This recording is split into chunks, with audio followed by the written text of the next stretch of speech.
9వ అధ్యాయము 27వ వచనాన్ని చదువుకుందాం.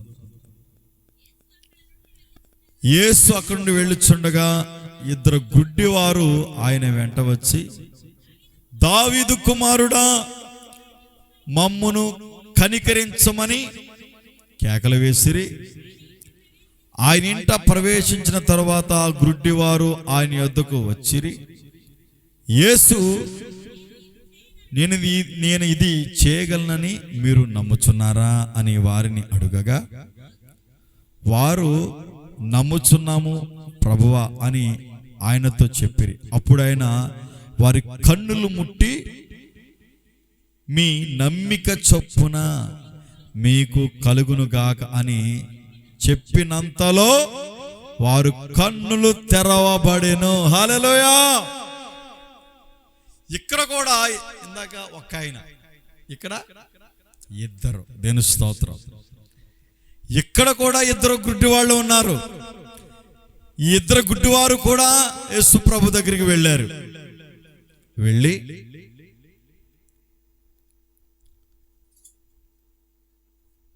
నేను ఇది చేయగలని మీరు నమ్ముచున్నారా? వెళ్ళారు. వెళ్ళిన తర్వాత యేసు ప్రభు అంటారు, ఏంటి మీ సమస్య ఏంటంటే, మాకు కళ్ళు లేవు బాబా, మరి చూపు కావాలి మాకంటే. అయితే బాబు, నేను చేయగలనని, స్వస్థపరచగలనని మీరు నమ్ముచున్నారా?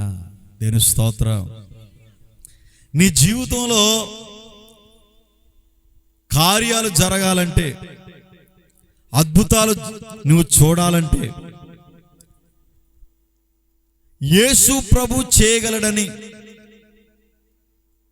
ఆయన సమస్తాన్ని చేయగలిగినటువంటి దేవుడని నువ్వు మొట్టమొదటగా నమ్మిక ఉంచాలి. హల్లెలూయా. ఏముంచాలి? యేసు ప్రభు దగ్గరికి వెళితే వెంటనే ఆయన అన్నాడు, చూపు కలుగును కాక అనలా. ఓ ప్రశ్న వేశాడు. ఏమని? బాబు, నేను ఇది చేయగలనని, స్వస్థపరచగలనని, మీకు చూపుని ఇవ్వగలుగుతానని మీరు నమ్ముతున్నారా? కమ్ ఆన్ టెల్ మీ, చెప్పండి అని అడుగుతున్నాడు యేసు ప్రభు. ఎస్, నీవు స్వస్థపరచడానికి సమర్థుడు, శక్తి కలిగిన దేవుడు. హల్లెలూయా అని వాళ్ళు మేము నమ్ముచున్నాము నాయన అని వీరి నోటి ద్వారా మాట వస్తూ ఉండగానే వారు కళ్ళు తెరవబడ్డాయంట. హల్లెలూయా. కళ్ళు తెరవబడాలి. నీ ఆత్మీయ నేత్రాలు తెరవబడాలి. నువ్వు ఎక్కడ ఉన్నావో, ఎలా భక్తి చేస్తూ ఉన్నావో, నీ ఆత్మీయ స్థితి ఏమిటో, నీ ప్రార్థనా జీవితం ఎలా ఉందో, నీ భక్తి జీవితం ఎలా ఉందో, ఇదిగో ఈ వాక్యం వింటున్న నీవు, నీ కండ్లు తెరవబడాలి. హల్లెలూయా. మనోనేత్రాలు వెలిగించుకోవాలి. నీవు చూపు పొందాలి. ఆత్మీయ నేత్రాలు వెలిగించబడాలి. బాహ్య నేత్రాలు చూస్తూ ఉన్నాయి, ఆత్మీయ నేత్రాలు ఉన్నాయి, అవి వెలిగించబడాలి. ఈ ఉపవాస ప్రార్థనకు వచ్చిన నీవు, ఈ మైక్ ద్వారా నీవు వింటున్నటువంటి నీవు, ఈ వాక్యాన్ని వింటున్న మీరు, మీ కండ్లు తెరవబడాలి. ఆమేన్. మరి తెరవబడ్డాయా, తెరవబడలేదా, అది మీకే తెలుసు. మీ మనోనేత్రాలు, ఆత్మీయ నేత్రాలు వెలిగించబడ్డాయా? యేసు ప్రభు అంటూ ఉన్నారు, నేను స్వస్థపరచగలనని మీరు నమ్ముచున్నారంటే విశ్వాసం ఉందా మీకు? ఎస్ ఉంది. నువ్వు చేయగల సమర్థుడు. వెంటనే ఎప్పుడైతే వారు అన్నారో, వారు కళ్ళు, ఇద్దరు కళ్ళు తెరవబడ్డాయండి. హల్లెలూయా. ఆయన ఎంతమంది గుడ్డోళ్ళైనా బాగు చేస్తాడు. Praise the Lord. అంటే ఆత్మీయ కండ్లు ఉండి కొంతమంది మూసుకుపోయే కళ్ళు చూడప్పుడు అంటారు, కళ్ళు మూసుకుపోయే అంటారు, నీగా తెలియట్లేదా అంటారు. అంటారా? కండ్లు మూసుకుపోయి ప్రవర్తిస్తున్నాడు. ఈమె కండ్లు మూసుకుపోయి మాట్లాడుతూ ఉంది. కొంతమంది కండ్లు మూసుకుపోతాయి, ఏం మాట్లాడతారో తెలియదు.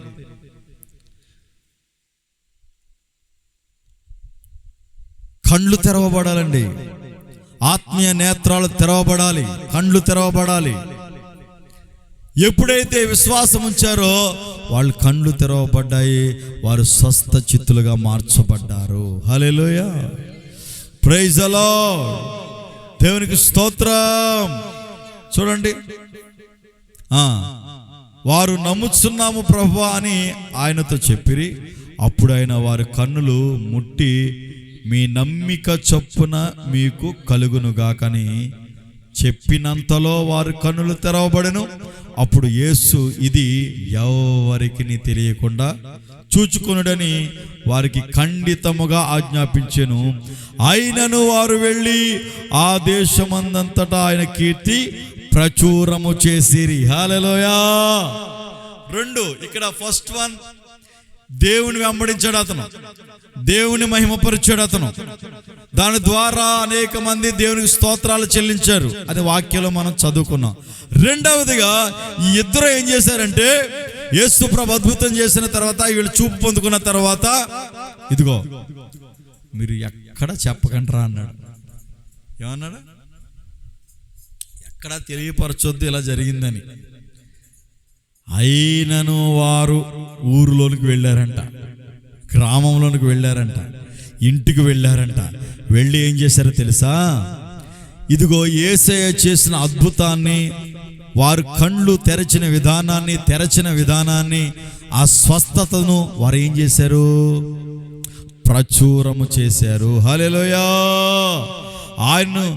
అయినను వారు వెళ్ళి దేశమందంతటా ఆయన కీర్తి ప్రచురము చేసిరి. గ్రామం కాదండోయ్, మండలం కాదండోయ్, దేశమందంతటా. Praise the Lord. చూడండి, మనము దేవుని నామాన్ని ఏం చేయాలంట? దేశమంతా ప్రచురం చేయాలి. హల్లెలూయా, చెప్పాలి. ఆయన కీర్తిని ప్రచురము చేయాలి, స్వార్థ ప్రకటన చేయాలి, యేసయ్య గురించి తెలియపరచాలి. ఏం చేశారు వీళ్ళు? యేసయ్యని గురించి దేశమంతటా ప్రచురము చేశారు. Praise the lord. 1 కరుణ, దేవుని కరుణ, వాత్సల్యం మన మీద ఉండాలండి. ఈ కరుణించడం ద్వారా, కటాక్షించడం ద్వారా ఇతను చూపు పొందుకున్నాడు, దేవుని వెంబడించాడు, మహిమపరిచాడు. ఇక్కడ చూస్తే ఇద్దరు చూపు పొందుకున్నారు, విశ్వాసం ఉంచారు. వీళ్ళిద్దరూ కూడా ఏం చేశారు? దేశమందంతటా యేసయ్య కీర్తిని ప్రచురము చేశారు, స్వార్థను ప్రకటన చేశారు. హల్లెలూయా, దేవునికి స్తోత్రం. ఆ విధముగా మనం భక్తి చేయగలిగితే, నిత్యముగా దేవుని నామాన్ని మనం మహిమపరచగలిగితే, ప్రచురం చేయగలిగితే, మన ద్వారా అనేక మంది దేవుని వెంబడిస్తారు, దేవుని తెలుసుకుంటారు, రక్షణ పొందుతారు, మారు మనసు పొందుతారు. రక్షణ, మారు మనసు పొందిన నీవు, నీతిమంతుడిగా తీర్చబడిన నీవు నిలకడగా పరిశుద్ధత కలిగి, పవిత్రత కలిగి యేసయ్యను వెంబడించగలిగితే నీ ద్వారా అనేక మంది మార్పు చెందుతారు. హల్లెలూయా, దేవునికి స్తోత్రం. ఆయన కరుణ, కటాక్షము మన మీద ఉండాలి. ఆయన దయ మన మీద ఉండాలి. ఆయన దయ చూపించిన విధానాన్ని బట్టి, నీ జీవితంలో ప్రభు చేసిన మేలును బట్టి, ఉపకారాలను బట్టి ఆయన నామాన్ని నువ్వు మహిమపరచాలి. మరి ఈ రోజున మనిషి మహిమపరుస్తూ ఉన్నాడా? దేవుడు చేసిన ఉపకారాలను, మేలులు మర్చిపోయి వెచ్చడితనంగా తిరుగుతూ ఉన్నారు. ఒకప్పుడు పేద కుటుంబం అండి, ఒకప్పుడు ఇల్లు కట్టుకోవడం ఇల్లు లేదు, నీకు పూరి గుడిసే, తినడానికి కడుపు నిండా భోజనం చేయడానికి నీ పరిస్థితి బాగోలేదు. నీ పిల్లలకి కడుపు నిండా భోజనం పెట్టుకోలేని పరిస్థితి, ఒంటి నిండా బట్టలు కప్పుకోలేని పరిస్థితి, భయంకరమైన పరిస్థితుల్లో నుండి దేవుడు నిన్ను లేవనెత్తాడు కదా, ఆశీర్వదించాడు కదా. అప్పుడు ఎంతగానో కరుణించమని, కటాక్షము చూపమని ప్రార్థించావు కదా. ఆ ప్రార్థన ఆలకించి దేవుడు